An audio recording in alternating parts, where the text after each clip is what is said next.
Girlfriend যখন বয়ফ্রেন্ডের পেইনে অস্থির তখন prong prong prong prong. Hello, kilo বন্ধ না যে, আমি চলে যাচ্ছি, আর জ্বালাইতে আসবো না তোমাকে। এটাই তোমার সাথে আমার শেষ কথা।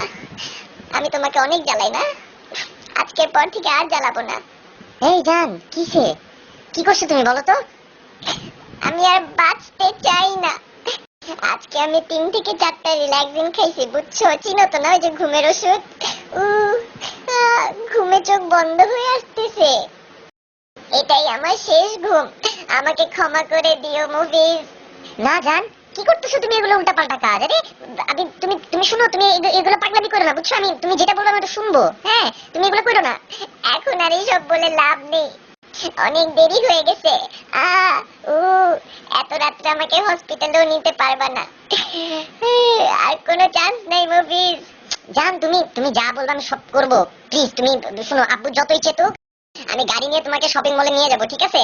ওই পার্সোনাল সামনেও ঘন্টার পর ঘন্টা দাঁড়া থাকবো, আমার কোনো প্রবলেম নাই, যতই কিছু হোক আমি থাকবো। তুমি এইসব উল্টাপাল্টা কইরো না। তোমার গুলশানও নিয়ে তুমি কালকের থেকে দেখো সবকিছু সব তোমার, গাড়ি তোমার, জান বিশ্বাস করো। তুমি তুমি এরকম পাগলামি করো না। সত্যি তো? হ্যাঁ জান, একদম সত্যি। ঠিক আছে তাইলে এখন ঘুমাই, ভেবে দেখবো ঘুম থেকে উঠে।